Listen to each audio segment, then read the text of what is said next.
Hi, everybody. Welcome. Thanks for tuning in. I'm Lacey, I'm Casey. and we are here to talk to you a little bit about how to support a caregiver. We've kind of titled this podcast of Gathering Your Posse. So, Casey's our expert over here. I'm going to let her kind of talk a little bit about what we mean by that. So, we all need people in our lives and we need help. And doing this all on your own is impossible. Caregiving with somebody for dementia. I always think about my grandmother. And of course, she was born in the 1920s in the South. And she was kind of raised, and they were all kind of raised to that everything was just fine. And so her line was, "Oh, your grandfather is sharp as a tack," which Yeah. was so not true. And she had nobody to help her because when things got rough and his behavior became erratic and unpredictable, everybody just avoided them, which was not the case. So we want to kind of change that a little bit. Right. Right. So, That's my dog. Sorry. So we probably all know someone who is in the caregiver role, and there's times that they feel uncomfortable, Oh, absolutely. and there's times that we, as the outsider, feel uncomfortable. Yes. So talk us through a little bit about kind of how that is. Well, I think with any type of mental, um, for lack of a better word, problem, I think people get uncomfortable because they don't Mm-hmm. know dementia can be very unpredictable. There can be things come out of their mouth or activities that they do that they cannot help that you don't know what's about to happen. And they can be quite delirious from time to time. And that is something that people feel very uncomfortable about. We want to try to normalize that and make you realize it's not them, even though that's really Mm-hmm. hard sometimes. It's not them, but these people need help. So if you're an outsider looking in, they need some help with this. And I was the outsider looking in whenever Casey's dad had dementia. Mhm. And as the outsider, I didn't know what to do. Sure. And there were times that I was uncomfortable because I was afraid I was going to say or do the wrong thing. Right. Um, so yeah, you know, I think some things that you were really good at as the caregiver was telling me, "Hey, I need your help with XYZ." And so, Right. if you're in that caregiver role, there are people that want to help. For sure. And so you have got to let them know what they can do to help you. Yes. And they don't, and I would say the most wrong thing to do would be just to completely avoid the Yeah. person. Um, and so, what we're going to try to do is talk you through some ways that you can help people from the outside looking in. As a caregiver, first of all, I think it's up to the caregiver to let people know what's going on. Mm. You need to realize, and this is difficult, there's a lot of shame involved with dementia. Oh, Like, yeah. I'm weak, I've done something Yeah. wrong, I ate the wrong thing in 1974, Yeah. or I what didn't do enough Sudoku or whatever it is. But it's not. Dementia has no bounds. It Mm. follows no rules. Anyone can get dementia. Yeah. And so it's not a weakness. It's a very common disease, unfortunately. And it's something that I think you need to realize. Let people know. This is why it's called gathering your posse. And so I wanted to, like, how would we let people know? Like, how would there's going to be your own way to let people know.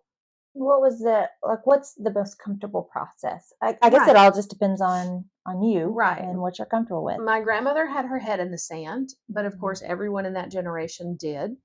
My mom handled it very differently, though. She Mhm. told people that daddy had dementia. Now, she didn't tell them with him right there. Oh, that's big. That is something that I remember my grandfather, if my grandmother used the word crazy, not in Mm. relation to him, he would get very upset. Yeah.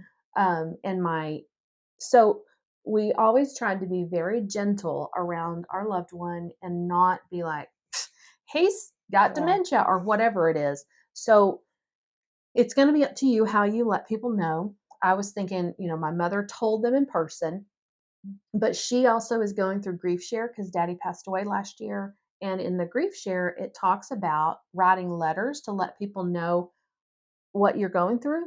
And she said, I think we were talking about this yesterday. She's saying, I would think that might be a good thing. Your loved one may not be able to see you mail those letters, and that would be fine. It's not, I don't want you to feel like you're hiding things. My mother and my mom and dad always had such an honest relationship. So anything that was like backhanded like that, it felt like it was being untrue. Yeah. And writing letters is such a powerful thing too, because you're able to write what you need to write. You can go and erase stuff if you need to. Yes. But it really gives you an opportunity to process what you're feeling. Right. And to also, in your letter, include, I don't know what I'm doing right now. Right. I may need help. Here are some things that maybe come up to me and ask me, what can you do to help? Yes. So, and if you get one of those letters, or you get a text, or you get told by somebody, you need to know that your version of that person is going to change. Yeah. My dad was not the same as he was before dementia.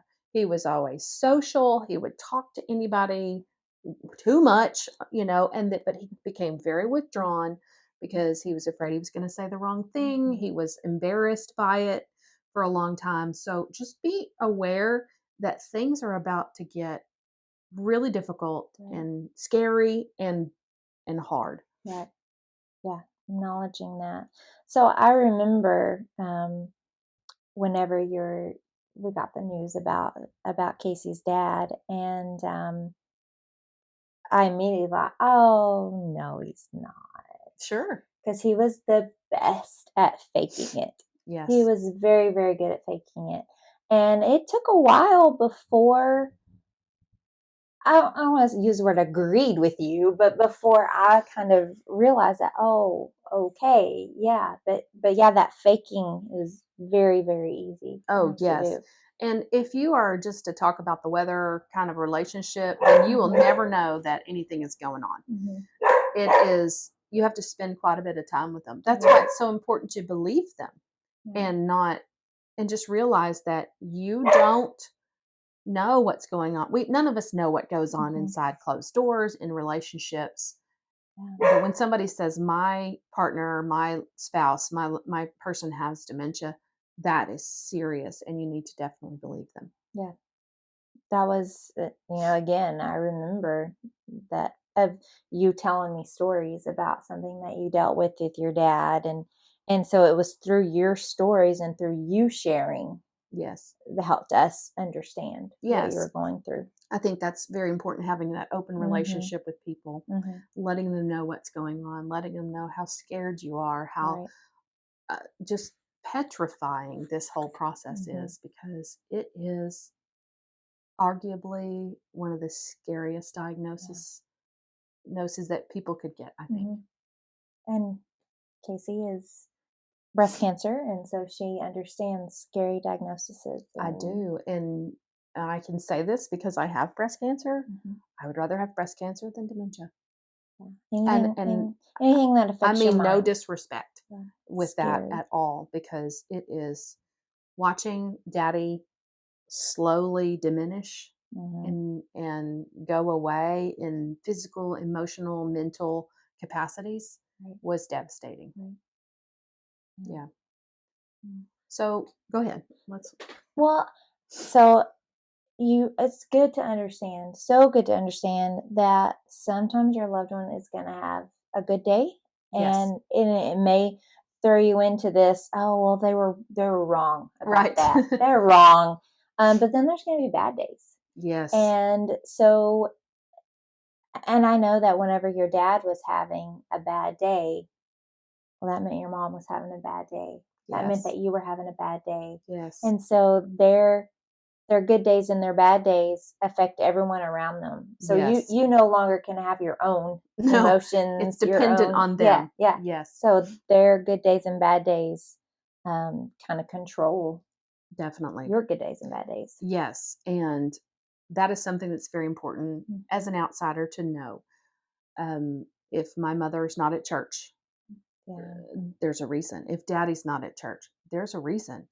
And you need to know. And that was something that I do remember, because I don't. There weren't hardly ever any times that your mom and dad weren't separate. They were Yes. always together. Yes. And the times that she started showing up at places without your dad there, um, It was very unusual. it was. And I mean, I didn't know. Like, do I ask? Do I say, "Hey, Right. how's Lou?" Or where's Lou? Or how's it doing? Because I didn't want her to have to Yes. say he's having a bad day, and so I didn't ask. And that was hard for my mom. Mm-hmm.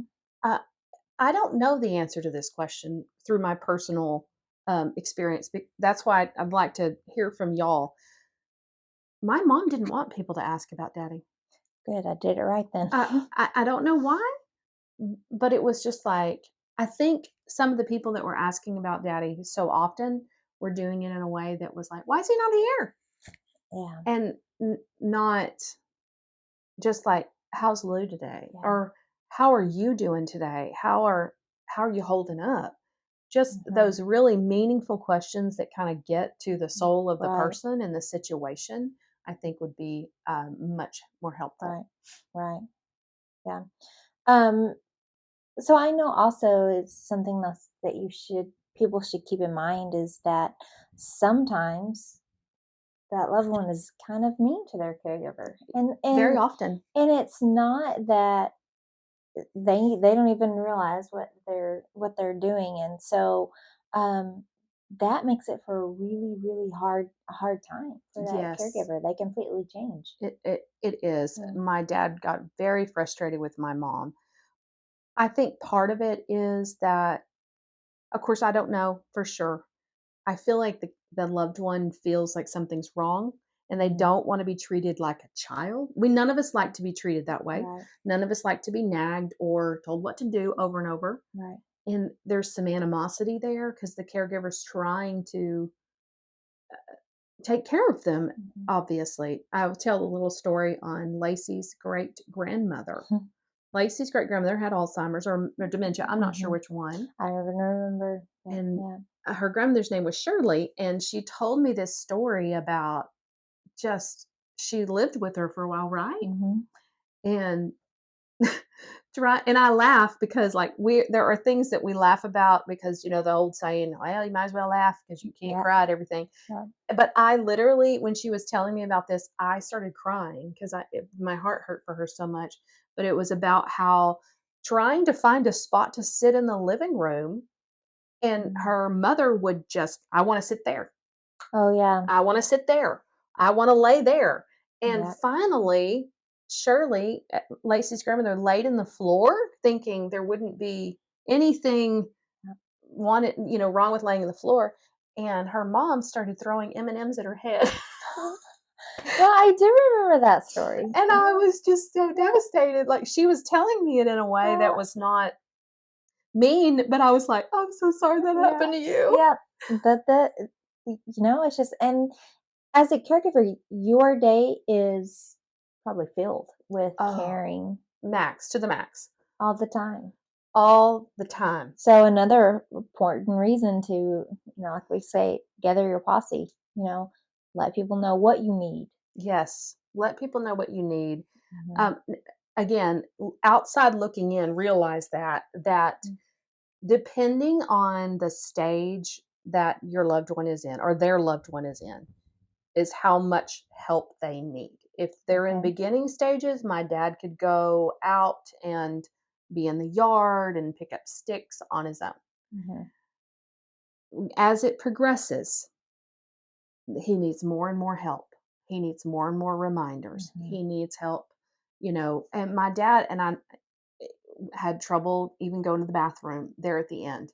And so all of those things, those functions, if we talk about it from just a physical standpoint, I did a study of Alzheimer's to finish up my bachelor's degree from a physical standpoint, and our developmental from being a baby up it's almost exactly the opposite. I remember your mom telling me about that and talking about your grandpa, about Yes. how you revert to Yes. being a child. And wasn't he in the fetal position? He was for 7 for years. 7 years Yes. in the fetal position. Yeah. And so, that's something wild to think about. Yes. Yes. So they're going to need, as the disease progresses, their day will be more and more full. Right. With Wow. things. Wow. So, I think it's really important to understand the stress that a Yes. caregiver is under. Yes. It is considered a comorbidity. Explain to us what that means. So a comorbidity would be, and I am not an expert, so I'll just set that out there right there. So look it up, find it out for yourself. I completely agree with that. But my understanding of a comorbidity is almost like a double disease. So my dad had heart disease and diabetes. So there were several comorbidities there, causing issues with each other. Okay. Caregiving for someone with dementia is a comorbidity because of the stress, the tax on your system that it gives you. Physical, mental, emotional, spiritual. It is just an exhaustive, and I feel like that all of this is such an understatement thing. So that's something that I think is very important to know. Right. So, something that would have been really great, and it was like there were times that you and your mom said, this is what I need. Yes. So if you as a caregiver you find yourself in this situation, tell people what they need. Yes. What you need, because they want to help you. They do. And they are waiting in the sidelines to help you. But also understand that they may not know yet what they need. Right. It may be a new thing, and it may be that something comes to them in the middle of the night, like, oh my goodness. Yes. This is what I need. Yes. So, and that's very important. Communicating. You're not going to have a posse if you don't communicate. And this is something that is so hard that I think it would be easier to do it with a group of people helping you. And so if you've got something that would help you every Tuesday, it would be great if you would come here for 30 minutes so I could go for a walk. Or something like that. Just something. Think about, as a caregiver, think about your self-care. We talked about that last time. Think about that self-care, some things that you would like to do. Yes. And then ask people to help you. You don't have to be like, well, I want you here every day from whatever. Ask several people several times. I've had to do that with my cancer journey whenever I was going to radiation every day.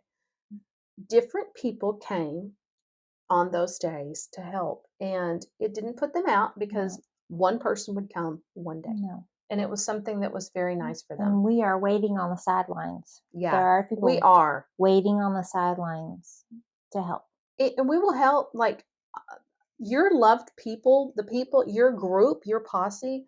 If you will communicate with them, they will rise to come help you.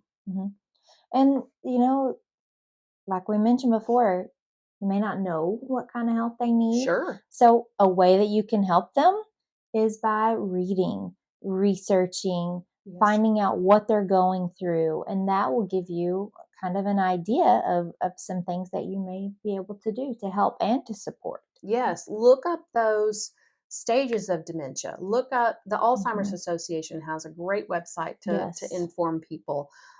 Do research so that you will know exactly what they're going through. Now, that doesn't mean find it all out and tell them what they're doing wrong. Nobody wants that. Right. So there's a balance there, but be gently considerate in what you're doing. Yeah. So Casey's been telling me about this book called The 36-Hour Day for quite some time, and I have not read it yet, but I need to. Sometimes those things that we know are difficult, we put off. Oh, yeah. And so I know that this book is difficult to read, but I know it's very beneficial. Oh my goodness. The thing is, somebody had told my mother and I about this when we were going through the throes. And I don't say I was going through the throes. My mother was in the Yeah, trenches. she Like was. she was the one. I got to go home. So Mhm. she was really the one living this 36-hour day. Needless to say, we did not read it while we were going in the middle of the 36-hour day, but reading it now is beneficial to me, especially with the work we are doing. Right. I think it would be beneficial to you as an outsider Oh, to yeah. read and understand kind of what is Mhm. going on Yeah. and what is to come potentially with the loved one. Not everybody's walk is the same, Mm. but it gives you an insight. There's lots of videos out there. Do some research, do some work so that you know you can have an informed education on what they're going through. And, I don't care if you are Superwoman. Right. Um, everyone, everyone needs a break from Yes. caregiving. And Yes. we talked last time about self care and about coming up with what it is that helps you. Yes. Um, but everyone needs a break. Yes. So tell us a little bit about what kind of break. I think the number one thing to be a break for someone is to be a safe place for them. Someone they could talk to. I have recently in my life known the difference between safe people and unsafe people, feeling safe Mhm. and feeling not. Now, that feels like it's a little kid thing, but No. maybe it is my inner little kid. I don't know. But there are times when you feel unsafe with people. You feel Mhm. like they're not listening to you, you feel like you're not being heard, they're not getting it. So having a safe place, be a safe place for the caregiver. Let them talk, listen, know that, well, no, he can't be like that. Mm, That's not true. It is true. Let yeah. them say things. I've got a dear friend going through these things, and I try to be a very safe place for her because that is so important. And a non judgmental, safe place. I will not think anything differently about you Mm. or your loved one. That I know how hard it is. So that's something with your research and your understanding, you will know. Well, and I know that, lots of times people think, oh, well, I can't be that safe place for them because I don't know anything about what they're going through. Mhm.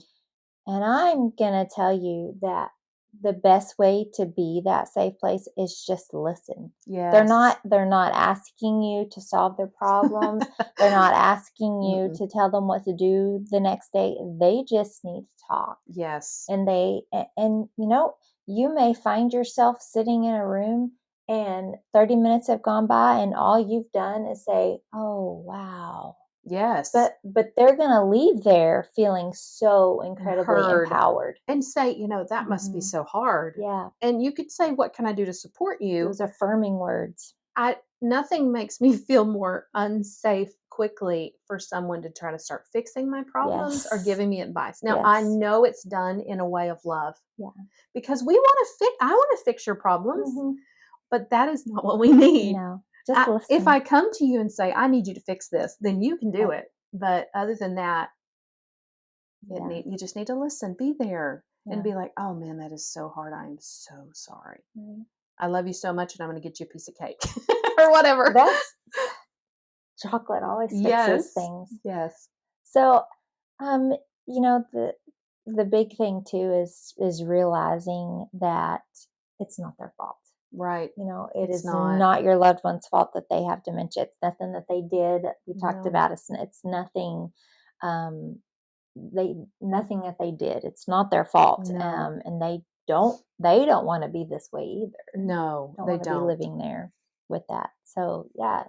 It's important to create a safe place for the loved one too. Mm, To let now my dad he we would go on dates often, and I got very protective of my dad yeah, because he was like a little kid that I needed to tend to.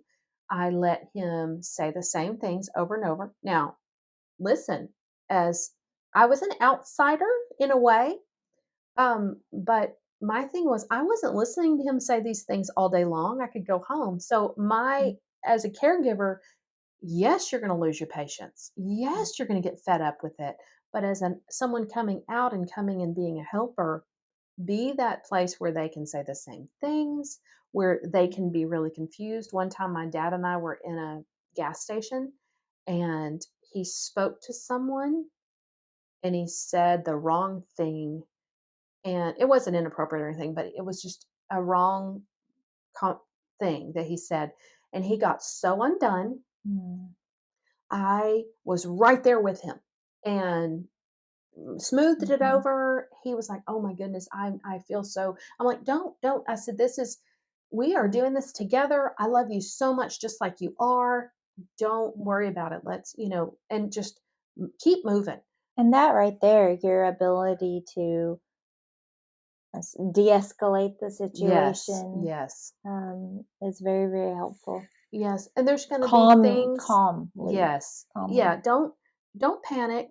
There Yeah. are going to be things that happen that you would never have thought happened. There are Yeah. going to be things that with this person that was always very so capable that Mhm. you see them diminish, and that's hard. Yeah. But I encourage you to, and I've said this on my cancer journey. I've talked to people about this in the infusion place. You don't have to feel brave to be brave, and you don't have to feel strong to be strong. Right. You can. There were times with Daddy that I was helping him do something, and tears were rolling down my face. It's my version of strength is a very wet one. And so you can, it's okay. Just do the very best you can Yeah. and be that safe place for them that so that your caregiver can have a little bit of a break. Yeah, for sure. I want to talk a little bit about some personal Yeah. experiences that I Yeah. had. So, as protective as I was with my dad, and I want you to think about how you can do this. I wouldn't let daddy go off with just certain people Mm. because I want to make sure that he's going to be safe with them. Mhm. So, one time we went to my cousin's house and we haven't been there in a while, and I knew that daddy had changed quite a bit, and I got there early, and we've always been very close with my cousins, and I told them exactly how they needed to support us. I told them, That's powerful. Daddy has dementia. He's going to repeat the same things. He might be really confused. He might get uncomfortable. He might, and he doesn't know what to say, and he's being withdrawn. Anyway, I really just laid it all on the line. And they were all just like looking at me like, oh my goodness. And I said, this is how we need you to support us tonight. Mhm. If this night is going to go really well, this is what we need. And y'all, they stepped up like nobody has ever stepped up before. And I'll cry talking about this, but my dad was at the table with them, and I was able to leave him at the Yeah. table with them, and I did not leave Daddy anywhere. So he was in such safe, secure hands. And there's been several people that have come. A guy from their church used to come and take him, quote, duck hunting, but they would just sit and visit and drive around and just have a good time. And he was safe with them. You know, something people you may be listening to this and be in the throes of being a caregiver and think I need an advocate. You Yeah. know, Casey was an amazing advocate for her dad and for her mom. She was able to go to these family dinners beforehand. And, Mhm. I don't know that your mom could have done that. No, no, I don't think so. So, maybe that's what you need. Maybe you need to ask someone to be your advocate, Yeah, to go ahead of you, to prepare people for what may right. be coming. And my mom couldn't get away from, and I don't mean this in an ugly way. That's not this. The phrasing sounds bad, but she had to be by Daddy's side a lot Hmm. because she was the main caregiver. So I had the ability to Yeah. go ahead, smooth the path, Hmm. and try my best to do Yeah. that. Yeah. That's good. So I know that there's some small things that you could do for someone who's struggling. Um, I know that Casey used to take her dad on little dates, Hmm. and that would just be simply going to Dairy Queen and Yes, getting ice cream. Um, go over and have a meal with the family. I mean, yes, that means so much to show that you're not afraid.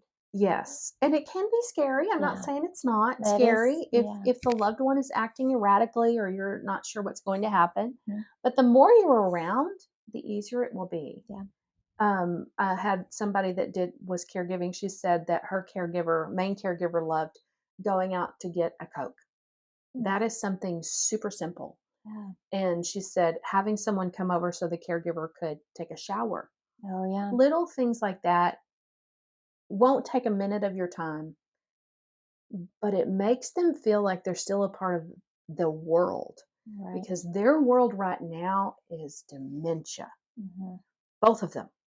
And they are in that's a terrible world to be in all Right. the time. Right. It just just reach out, little tiny things. Bring them cookies, bring Mm. them, something like that. Mhm.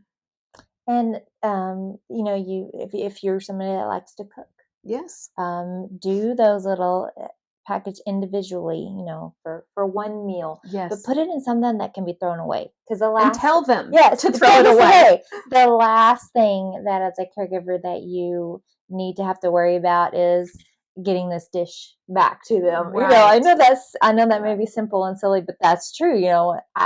I we actually have one of our very dear friends that whenever she goes over to someone's house to have a meal, she brings her own little Tupperware dishes or throwaway things. So Yes. because she doesn't want to have to take leftovers Mhm. home in a dish. Oh, and So she's taking leftovers. yes, yes.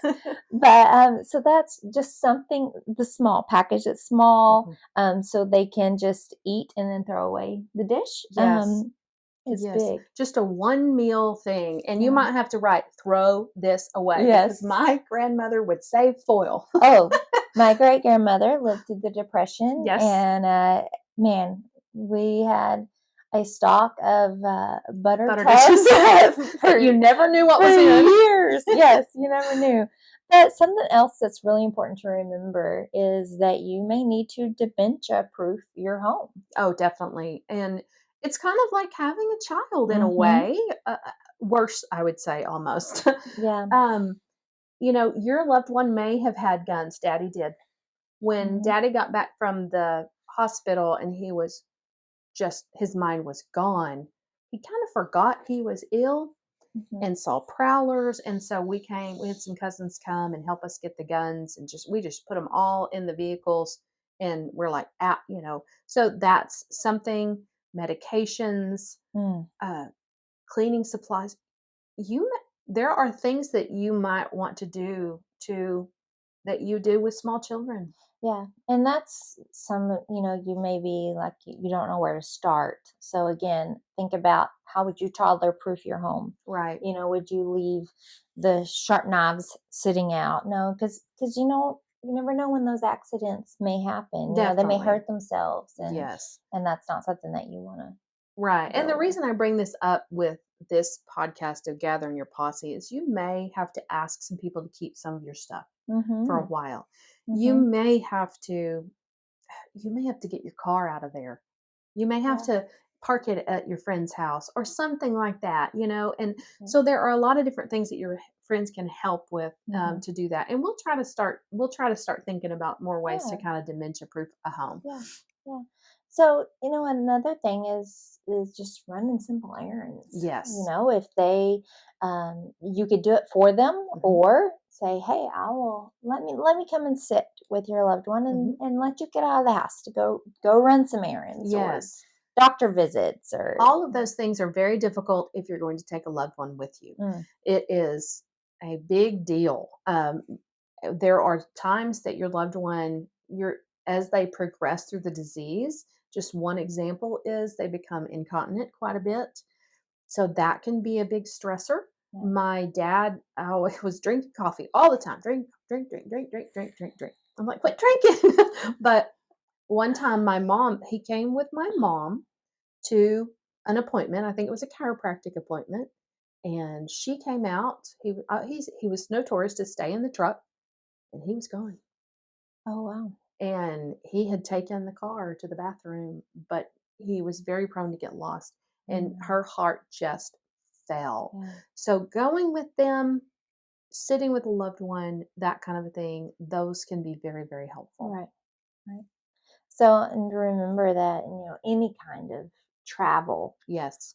any kind of travel with your loved one is going to be difficult. Anything that gets them out of their regular routine Yes, is going to be difficult. it is. And that's something to always remember. Mhm. If you're supporting a family that is dealing with dementia, realize that those kinds of things can really throw the loved one off. Mhm. The longer they stay away from their house or Mhm. their routine, whatever that is, the more difficult it's going to be for them to reorient. Right. So that's something that is really helpful to support. Yeah. And something that I was guilty of, and I'll admit that to you now, is I was afraid Sure. to come and spend time with her dad. I'm sorry, it's made I me cry. understand. And I think that's because he wasn't who I remembered him being. Right.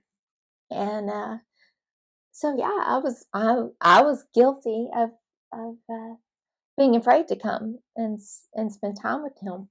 Um, And I think that's very common. And me sitting here with you, I have no resentment toward you mhm, on that because I think that's a common thing. It is scary.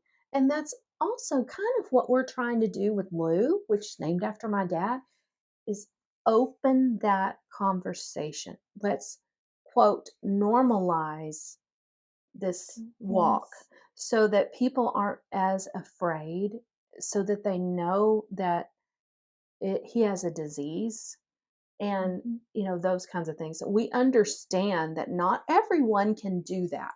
yeah. Not everyone can do that, and I understand that. And I think, like, had we been where we are right now in Hmm. the development of Lou, our dementia app, um, it would have been so much easier for me to be a support, Oh, for sure. to know that just going over and playing games, like we'd mentioned before, Hmm. Lou loved Wahoo. Yes. To go over and just play a game or watch TV or simply just sit on the porch Yes. with them, it could be a welcome break. Oh, absolutely. Absolutely. I have a different take on this than most people because I was around somebody with dementia from the time I was about 8 years old, and I knew something was wrong with my grandfather. So I grew up with his Alzheimer's. Mhm. I was growing up, he was growing down, and or whatever it is, Yeah. and I kind of knew how to handle him. So I've got a different set Mhm. of skills as far as that goes. Mhm. So that's something that I kind of wanted to point out. I was used to dealing with him. Then my grandmother on daddy's side got it, and then my dad got it. It's very unfair, Mhm. but I was kind of used to that. Yeah. So, hey, we would love to hear what you think. If you are a caregiver, what are some things that people could do for you? So let us know what your thoughts are. Yes, And if you are a friend of a caregiver, let us know what are some things that you have done yes. to help someone. Yeah, we want to know. We want to open this conversation. I asked a few people. I don't know as many people, and I need to. We would love to know all of it. If Hmm. you do something that's completely different, let us know. We would love Yeah, to know that. that would be huge. And we ask that follow us on social media, Hmm. and our website Yes, is it's www.luapp.org, and Lou is spelled like my dad's name, Lew. yeah. So, and give our app a try. Download it. You can get a month free, and then it's $1.99 a month. So it is filled with ways that you can help your loved one. Different tips and checklists and calendar items. Just take a look at it, and we'll see you again soon. Sounds good. Thanks for trusting Lou. Bye.